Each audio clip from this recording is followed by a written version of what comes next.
the tax code, which is very huge and cumbersome and requires many folks to hire an accountant to do their taxes or hire lawyers, and some companies use it to find loopholes so they don't have to pay their share of taxes. And so the president's talked about this, some Republicans are talking about this. It might be an area of bipartisanship where you could actually reform the tax code, cut out some of these loopholes, and use some of those savings to reduce the overall some of the rates on all of us. Not just reduce rates on everybody, so that we can reduce the burden while spreading it out, sort of flattening the tax code. As far as the jobs themselves, we've got to figure out how to get the small business folks going. And they're talking about the regulations hitting them. I mean, it's a big corporation can hire a bunch of folks to deal with all the regulations. A small shop can't really hire a bunch of people just to deal with the regulation. They've only got a few employees. The margins are tough, and so it's really, what we're doing is really tough on them. And that's where the jobs have to come from. So, in terms of big business, I think we're not going to send them a bunch of money so they can create jobs. We're not going to try to necessarily give them some sort of advantage. I think the jobs are going to come from small business owners who start innovating in this country. And I'd say, one of the statistics we watch is the amount of new businesses being created in the country. And right now, we're I think at a 17-year low in terms of new entrepreneurial, new companies being created in this country. Those 1 and 2 and 3 and up to 50-person shops, they're just not happening right now. And everyone's sort of frozen. They've got their money on the sidelines. They don't know what the cost of doing business is. Last week, I sat down with a group of small business owners in Wyandotte County. We went to Gates Barbecue and had a bunch of folks there. And we had different people. And one of them was George Gates. George Gates, who's one of the owners of Gates Barbecue. And he himself was saying that because of the new healthcare law, because of different regulations, in particular the healthcare law, that he was going to actually take some full-time employees, maybe have to bump them down to part-time, that he might have to let some folks go. And so, listen, I know there are definitely deep passions on what we should do on the healthcare law, but I think it's very difficult for small business owners to deal with that sort of transition right now. Even ones, many of them aren't even directly affected by it directly, but the indirect effects and the uncertainty that creates has been a challenge for some of them. And so if you believe it was a good idea, and I know many people do, many people don't, this may not have been the best moment to do that in terms of creating that stable environment in which jobs can be created. Go back over here. Yes, ma'am.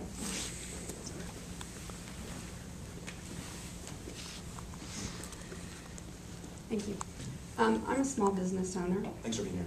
I have about 15 employees. I have a veterinary clinic in Marion, Kansas. Right.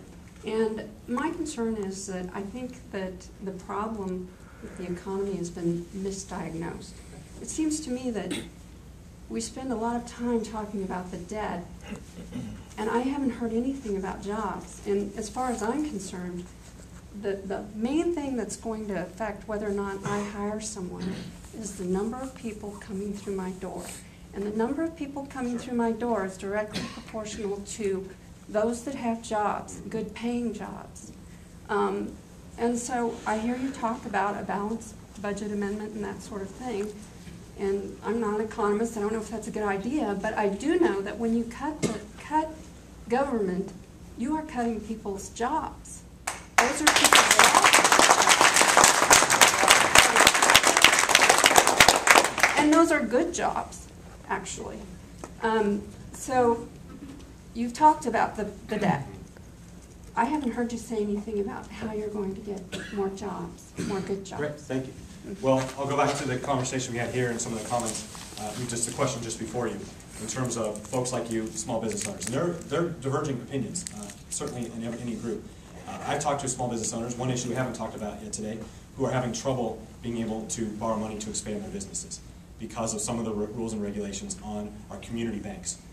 And so dealing with that issue, which affects people who are trying to borrow money to buy a home, which affects those small businesses that build homes in this community, that affects the folks who put down the concrete, that lay the brick, that put in the electrical wiring, all that. It accumulates, and those folks don't have jobs, and they don't have work, then they don't have money to come and spend in your business or any of the other businesses. So I do think you're right, it is all linked, and I think jobs are a very, very important part of this. Not only from the deficit side, because when people work, they're able to pay revenue into our schools and the federal government, but in terms of once people start working, they're going to start buying things again. And so the jobs component is a critical part of this, and I couldn't agree more. And if you have certain specific ideas other than the ones I mentioned, happy to discuss those with you and figure out if they're feasible, if they're things we can do. But it's certainly well, all I'm important. saying is that you've put the cart before the horse, or however that goes, in that you're trying to deal with a long-term debt problem. And we have a crisis with jobs right now that needs to be addressed. So the focus is wrong. That's fine. And I understand some folks think that the debt deficit shouldn't be being worked on in Congress right now, and it should be focused on jobs. And I'll tell you the debate that's happened. So the previous 2 years, it was the stimulus approach, in which we spent about $800 billion in efforts to try to stimulate the economy, the previous Congress, in different proposals to sort of use government solutions to create jobs. Okay? And I understand probably a lot of folks in this community, a lot of folks in this country think that government can go in and create jobs.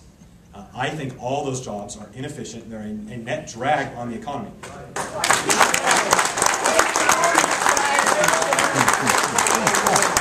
I'm not trying to battle back with you. I'm just telling you, my opinion is I think some of those jobs are a drag on the, in terms of all the taxes it takes. That doesn't mean those jobs aren't important. Doesn't mean those people don't work very hard. Doesn't mean many of the services they're carrying out isn't critical to the future of our country.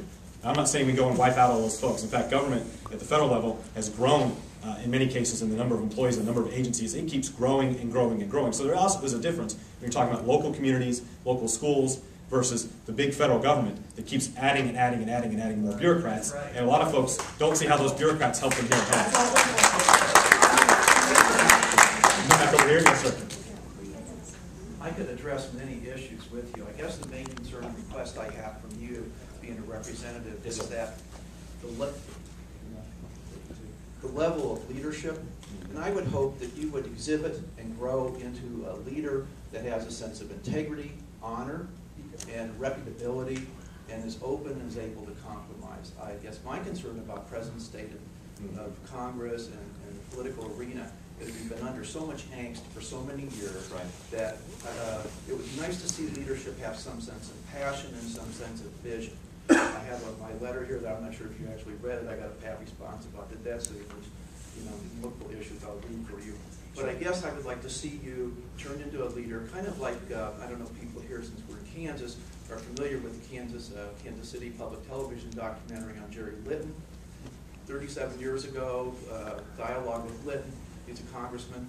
The same issues that we are faced with today were the same issues that were addressed 37 years ago. Talking about energy policy, talking about growing jobs, talking about the debt ceiling, talking about a myriad of the same things. So 37 years have gone by. We're still wrangling about those same things, and I don't see our country moving forward.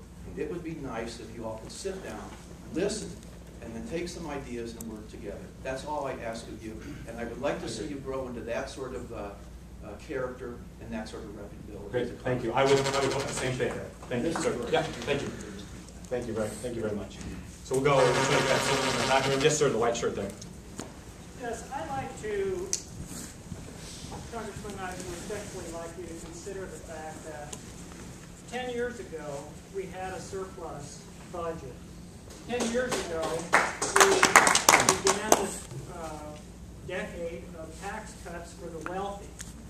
Right now, we have the Koch brothers, who I think exemplify greed, and we have unemployed people.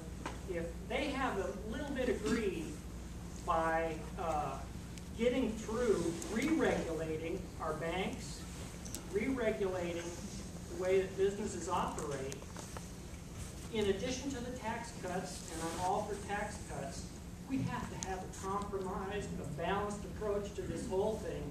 If a small business, and a lot of these conversations are all about how small businesses operate, small businesses cannot operate by simply cutting expense.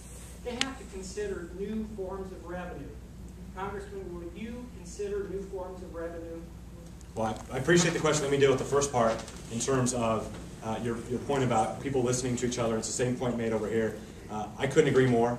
Hopefully you'll see I'm not someone who's intractable. I'm willing to listen. I'm willing to work with folks. Not everybody agrees. I understand that. And not everybody's going to support how we end up. But I do agree with that. I will tell you, I don't think raising taxes right now, a general income tax increase, is going to help small business owners and help folks get back to work.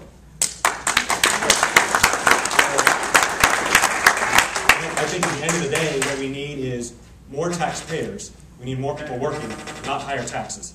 And so I don't believe that that will help us actually get, I think ultimately be counterproductive as it affects our ability to bring revenue in to the federal government. As you raise taxes, you get a bigger chunk. We're going to switch mics here real quick. Apologize. My problem is that as you cut taxes, you increase unemployment. And I think there's This is a debate. This is a debated. Maybe if I stand right on the X, it will. This is a debated point, right? Some folks believe that if you raise taxes and you take it from hardworking Americans, you send it to Washington, D.C., that doesn't create any wealth, that doesn't create any jobs. All that does is take from one person and send to Washington, D.C. I'm one who ultimately understands that nothing Washington spends, it doesn't first take from one of us. Okay? So it's our money that's there. And so I'm just very concerned about folks in this country who aren't working, that raising taxes on small business owners, raising taxes on folks in this country who are expecting to create jobs might actually make it worse. Now let me talk to you about where I think there is room for compromise, and where we can work together. I think under the idea of tax reform, where we would find ways, and this is what the President's been talking about as well, that's what he and the Speaker were negotiating over, this grand tax reform plan, where you would actually make the tax code simpler and flatter so that some of these corporations and folks that aren't paying their fair share of taxes do pay their fair share. It is a way in which the two parties might be able to come together and work on something that actually could bring in more revenue without hurting the economy. And I'm going to be part of that debate and dialogue and open-minded about it. So I want you to hopefully I'm open-minded. Yes, sir, right here. I'll use my big guy voice. Acknowledging the fact that I am a federal budget neophyte, it does appear to me, listening to the arguments and debates, that there's obviously two things we have to do. One is cut expenses, and the other is raise revenue. And one of the things that keeps coming to my attention is the amount of subsidies that we give, like the oil companies. Give it up. I think that's quite a bit. Other subsidies we give to different groups. Also, I think we can cut back on those because I'm pretty sure Exxon is doing okay. The other thing I want to talk about, or hear your thoughts of, is the Bush tax cuts, where the upper 1% of Americans are paying less percentage of their income and salary as I am. Excuse me. And so on and so on. If you could give me your thoughts about that, I would appreciate it. Okay, thank you. Well, I'm sorry, I don't know how to keep that from happening. Step off the extra punch. That's you got it. Right. Tim, any suggestions? Yeah. Take a half step back. Okay. Okay. Move the Is that's speaker. Thank you. That's fine.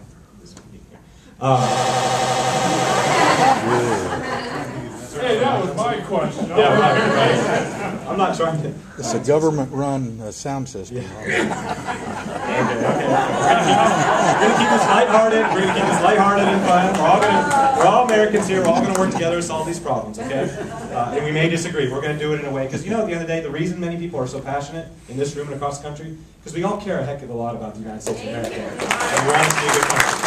That's the source of unity. We ought to be on the same page. We're all to the same goal. Okay, we just may have different ways to get there. So, sir, I appreciate your point. Many folks have made this point. Look, some of these guys are getting off scot-free. They're fat cats. They're not paying their fair share of the tax code. Those are the kind of things that can be talked about in terms of tax reform, is making sure that the code is fair. I'm okay. We want a fair tax code. We want a flat tax code that works for everybody and doesn't have folks getting off or using the loop. The reason some of those folks pay less is because they're using the loophole system through this 70-some thousand page tax code to find a way to get away with paying their taxes. And so I think there's a way that the parties can come together. I do not think this Congress and these parties are going to come together and do a huge income tax increase. So I'm trying to find the art of the possible. I think one of the art of the possibles is we can work together with long-term spending reductions that everybody admits need to happen. They were talking about a 3-to-1 bargain. That may not be the right mix. Some of you may be mad at the president for even